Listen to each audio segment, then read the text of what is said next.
Još širiš okačak. Da. Sa zelenim ulijem. A ovo nije. Ja sam...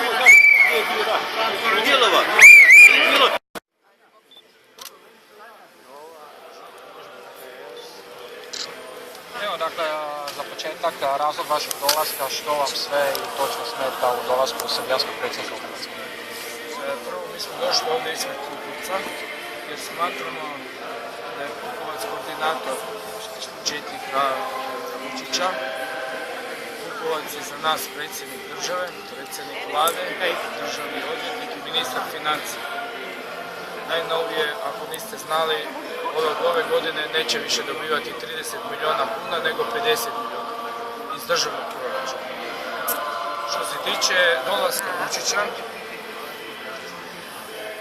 Vučić je bio na strani četnika Šešelja, poticao je na ubojstva, znači on je sudjelovao u ubojstvu mnogih naših koji su dali živote za Hrvatsku, na paljenju Hrvatske, i mi smo došli se suprotstaviti, znači Aleksandru Vučiću, i stati na stranu onih svih koji su dali živote za Hrvatsku. Sramota je od Kolinde, od Plenkovića, da razgovaraju s jednom takvom osobom koji je prije nekoliko dana u UN-u napravio izložbu kako je Hrvatska genocidna, fašistička, nacistička država.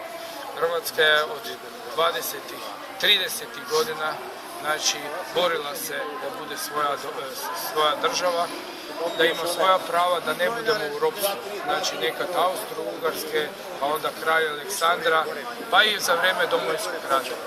Mi nismo ustaše, mi nismo fašisti, mi smo samo hrvatski domoljub, zato što volimo svoju domovinu.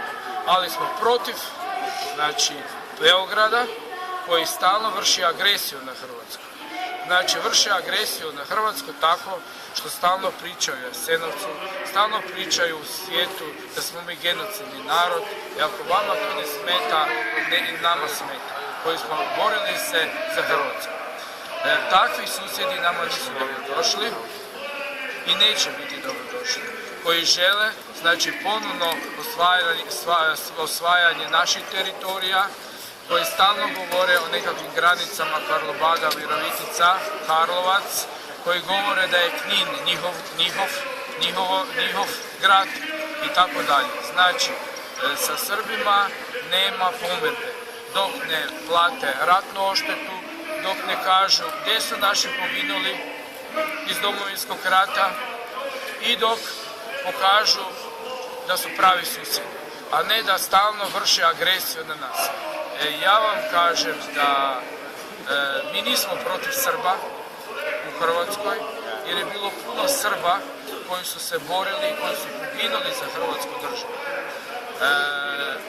Meni se obratio neki dan bivši zamjenik, gospodin Vlahović, koji je bio zamjenik Milorada Pupovca, koji mene moli da mu se pomogne sa 45.000 kuna, jer je izgubio sud sa Pupovcem, ga je Pupovac tužio.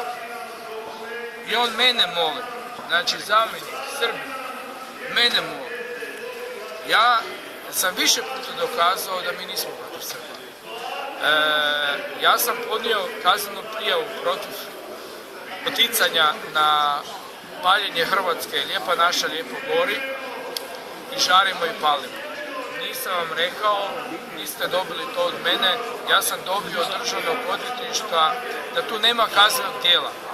Ali sjetimo se da je državni odvjetnik, zamjenik je Bajić,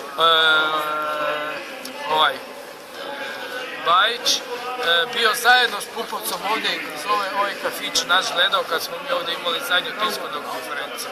Meni je sve jasno da je Pupovac ponovno, kažem, državni odvjetnik, ministar financija, predsjednik države i predsjednik vlade. I mi smo došli ovdje ispred njegovog sjedišta, jer nama ništa ne znači Markov trg, jer vlast je ovdje, u Gajevoj 7, a ne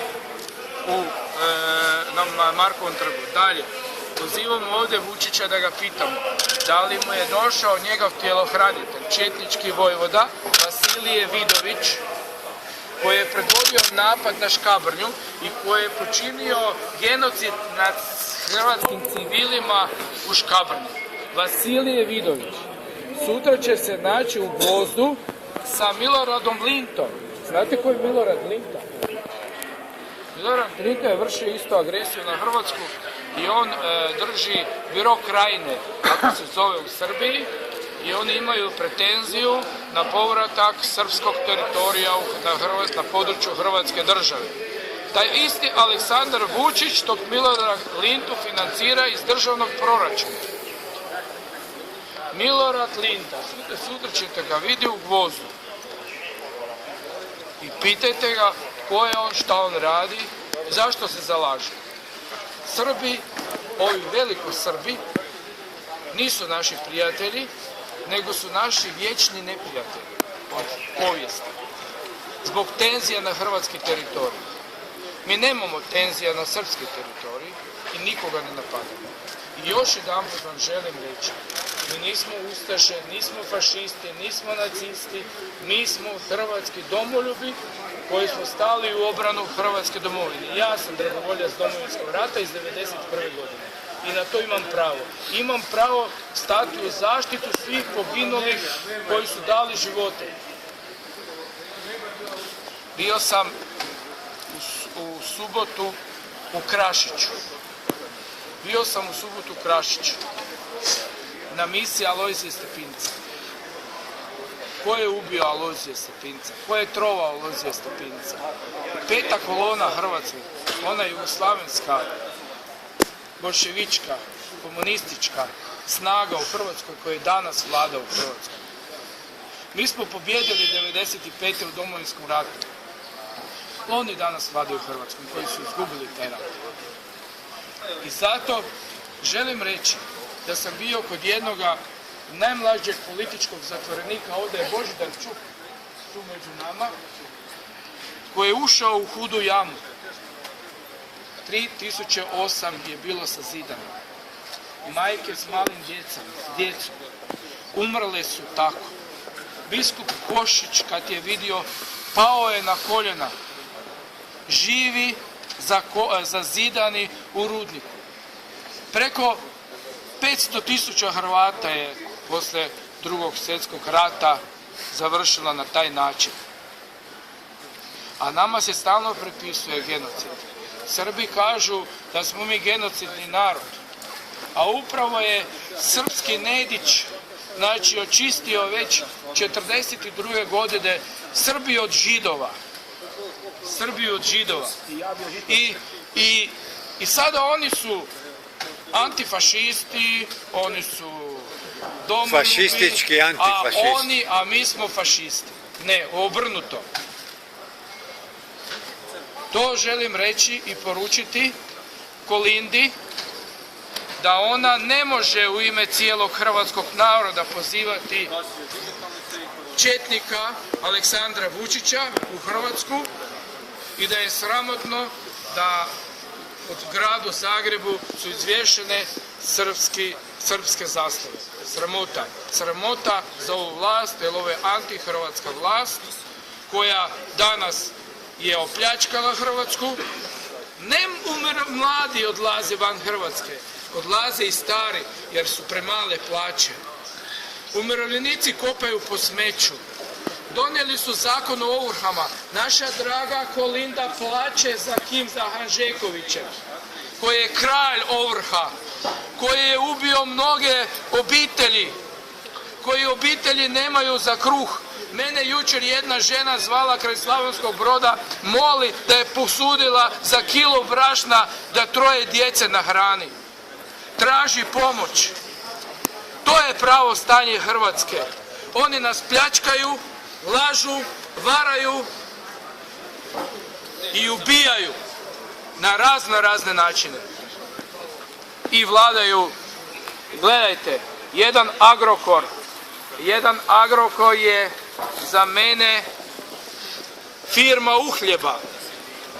Da li Ante Ramljak može imati 141 savjetnik? 141 savjetnik. Ja sam izračunao, za 10 mjeseci svaki 1.512.000 kuna.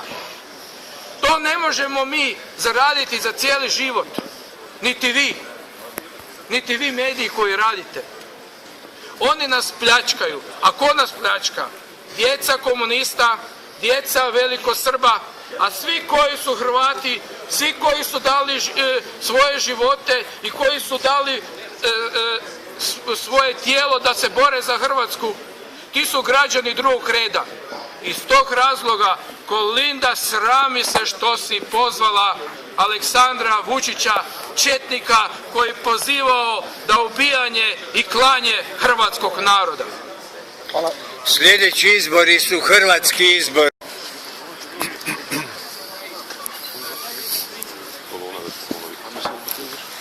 Hrvatice i Hrvati, nismo došli na Markov trg jer Hrvatskom ne vlada Markov trg, nego Hrvatskom vlada Milorad Pupovac. On je predsjednik vlade, predsjednik države, ministar financija i državni odvjetnik. Zato smo došli ovdje ispred sjedišta Milorada Pupovca iz Srpskog narodnog vijeća. Milorad Pupovac nije predstavnik srpske manjine u Hrvatskoj. On je predstavnik onih koji pljačkaju Hrvatsku. Ove godine predsjednik vlade, koalicijski partner Plenković, dao mu je 20 milijuna kuna više nego što je dobivao. Znači, od 30 milijuna od ove godine dobivat će 50 milijuna kuna. Aleksandar Vučić je četnik koji imao tjelohranitelja Vasilije Vidovića.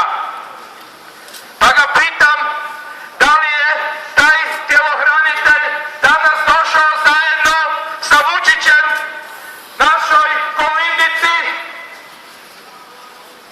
da zajedno se druže i zajedno kuju planove kako će nas dalje pljačkati,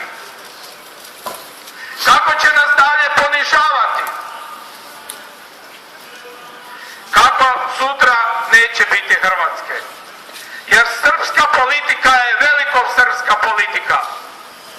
Oni imaju samo tenzije prema hrvatskom teritoriju.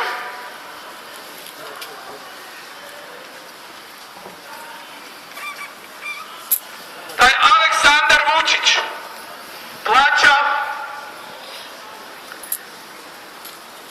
u Srbiji biro Krajinu, plaća Milorada Lintu da organizira,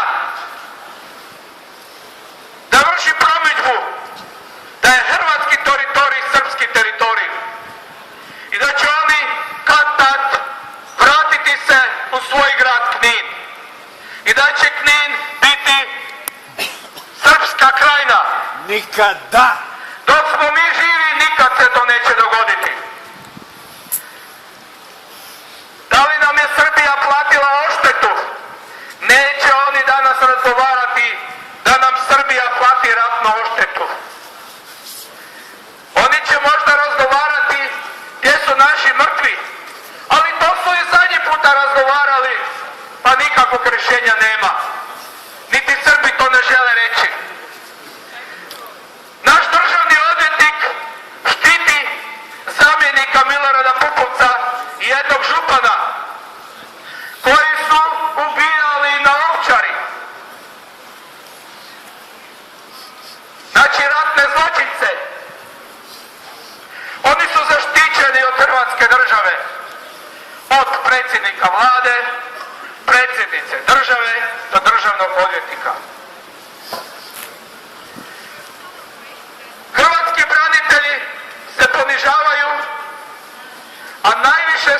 obilježavaju oni koji su ubijeni i koji su dali živote u Domovinskom ratu.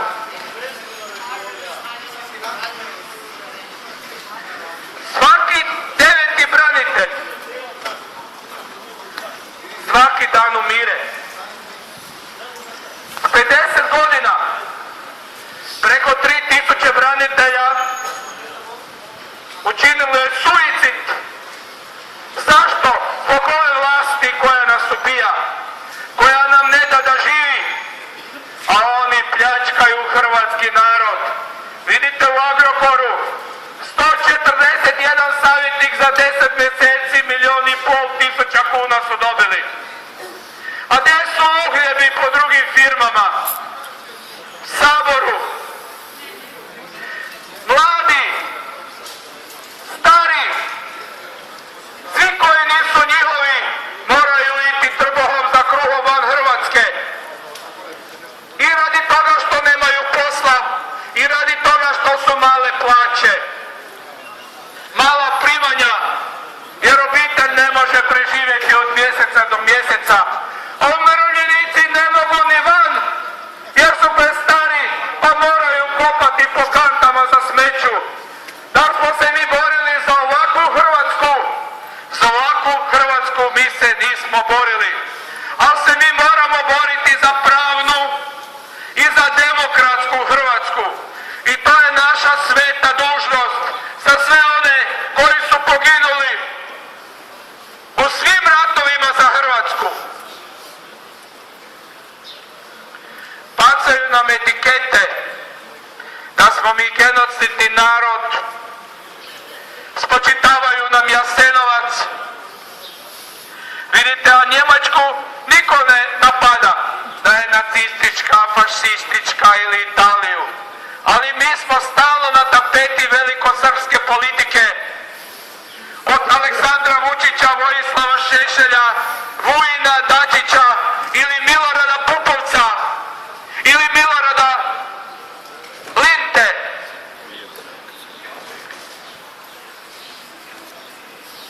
Oni danas slave. Danas u 14 sati dolazi taj četnik Plenkoviću na ručak u Markov trg. U 14 sati će se oni častiti.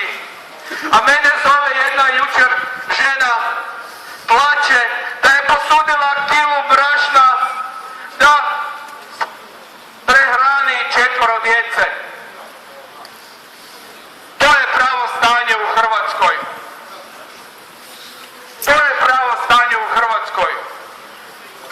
Naša draga Kolindica plače za kraljom Ovrha Hanžekovićem, a ta je noge stavio u grob. Mnoge obitelji danas nemaju za kruh. Mnoge obitelji su izgubili svoje kuće i stanove. Ali ona plače za svojim Hanžekovićem, ne plače za svojim hrvatskim narodom. Ona više ne može biti predsjednica Hrvatske države. Ona to nije zaslužila.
svojih novosti, ali novosti ne uređuju Srbi, nego uređuju Hrvati.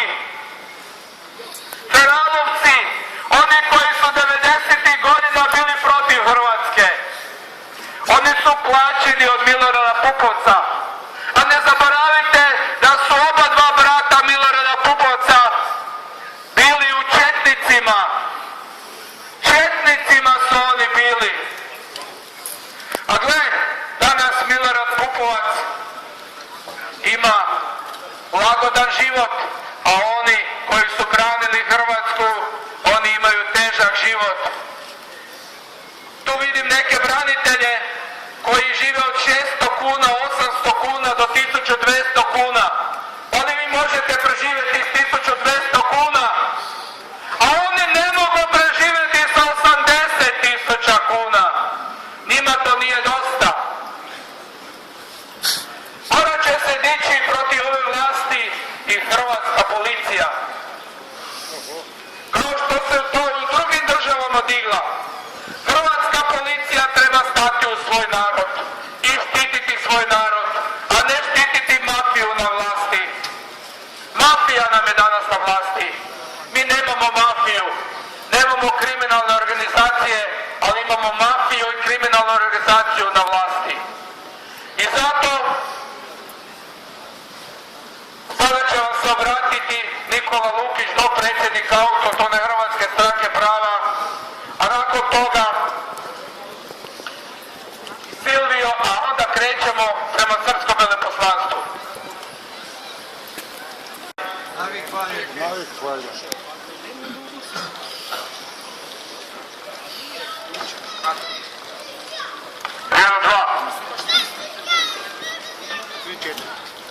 Drage Hrvatice i Hrvati, dragi državljani Republike Hrvatske, ja ću se vratiti malo u povijest. U Karađorđeviću povijest koja je i danas na vlasti, koja uništava hrvatski narod. Oni su u stanju bili ubiti svog kralja, Obrenovića, da bi došli na vlast. 1914. u Nišu u logoru smrti bilo je 62.000 zarobljenika. Na granicu Italije došlo je 12.000. Što je sa onim 50.000? I mi smo genocidan narod. Poslije toga ubili su u Sarajevu Ferdinanda. Pozvali su hrvatske zastupnike u Beograd i u Beogradskoj skupštini i pobili. I mi smo genocidni narod, oni su miroljubivi narod. Dragi prijatelji, zamislite to, pozovete prijatelja, ugoste i onda ga nahranite i onda ga zakoljete. Tako su oni napravili u Beogradskoj skupštini. I cijelo vrijeme, sve do Domovinskog rata. A dođimo sad na Ovčaru, Vukovar, Škabrnju, Karlovac, bilo koje mjesto, ko je to zlo počinio? Hrvatski narod ili srpski narod? Moram se ovdje ispraviti. Ne cijeli srpski narod, nego srpska mafija, okupatori koji i danas spremaju agresiju na Republiku Hrvatsku. Onaj ko ne prizna Oluju, taj je protiv Hrvatske države, a Pupovac ne priznaje Oluju. On ide u Beograd protestirati protiv Oluje. Dakle, on je protiv Hrvatske države, a Hrvatska država ga financira ne da živi i životari, nego uživa na grbači hrvatskog naroda. Ne bi vam puno pričao, znate puno toga sami, toliko od mene, Bog vas poživio i nemojte kloniti. Kad sam ja vani bio i dijelio letke, da će doći Hrvatska država, da ćemo srušiti crvenu mafiju, oni su nas ubijali, ne jedno, na stotine. Bili smo sretni kad smo mogli naći hrvatskog groba koji je vani radio, da nam donese grudu zemlje, da tome političkom emigrantu bacimo grudu zemlje u grob.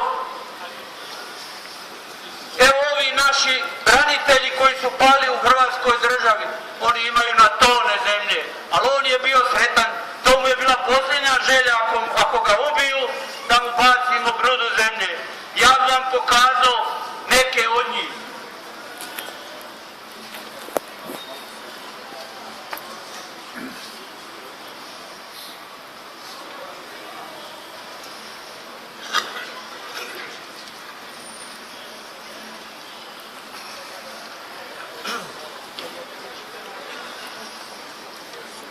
Evo tu su slike ubijeni, Stipo Ševo, Mile Rukavina, Krešimir Tolj, Vid Maričić, Nahid Polenović, Mirko Ćurić, sve koje je UDBA ubila, Rozmarin Ševo, Tanja Ševo, pogledajte, žena i dijete i muž. Ne zna se UDBA ko bi ubio, a naređenje je došlo iz Beograda, od demokratske Srbije, koja nama pripisiva non stop neki genocid. U Beogradu pred Svetog Marka crkvu 1942. godine u kamione su trpani Židovi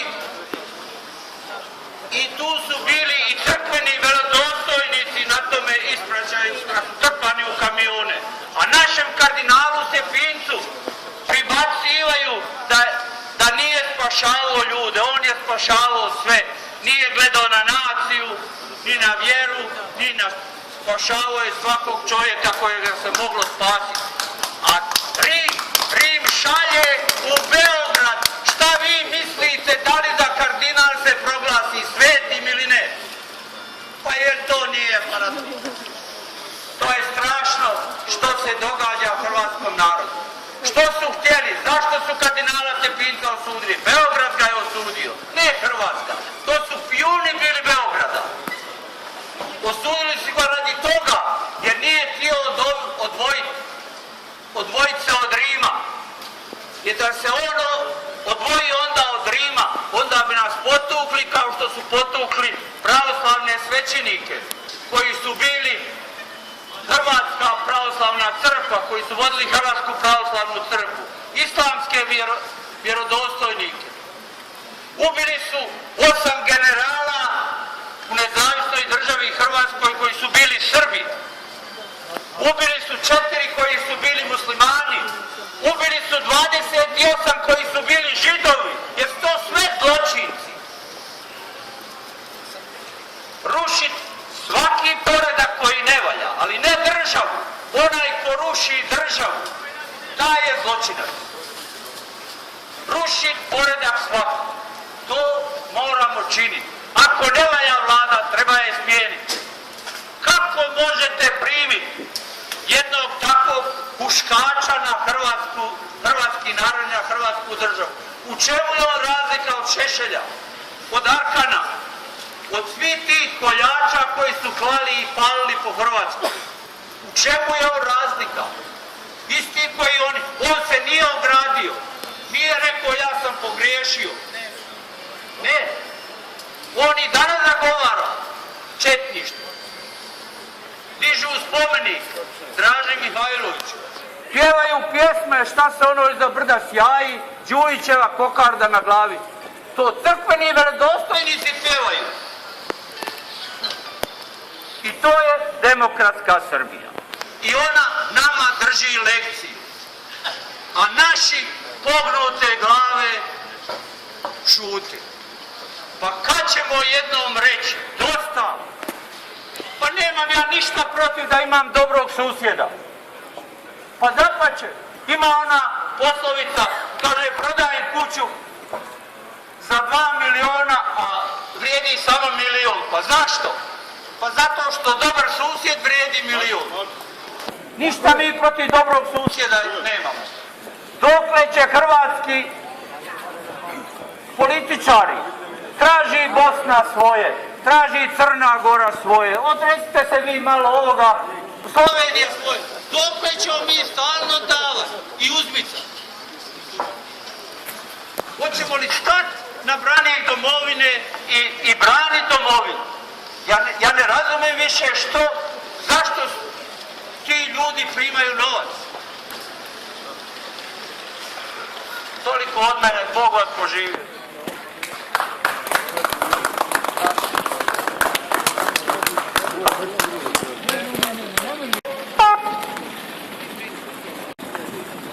Mislio sam pričati nešto ukratko što sam reći. I u Srbiji i u Hrvatskoj djeluje ista partija. Komunistička, tako zvana, to je u biti titoistička. Ali u Srbija, partiji, to je Jugoslaveni, sa mržnjom prema Hrvatima i Titom u srcu komunističke vjere u Srbiji rade za državu. A isti ti, isto Jugoslaveni, u Hrvatskoj rade protiv Hrvatske države. I još surađuju sa partijom u Srbiji. I to službe partije, jedna od bitnih stvari. Mislim da je dosta UDBE i KOS-a čija imena znaju samo šefovi partija. Šefovi partija su bili ti vidljivi zločinci koji su zapovjedali ubistva UDBE. UDBA i KOS su samo službe partije kao i druge, koje puno više štete, recimo od diplomacije nadalje, puno više štete rade. Evo, sada samo toliko. Medijsku blokadu, nažalost, ne možemo proći. Skrati to.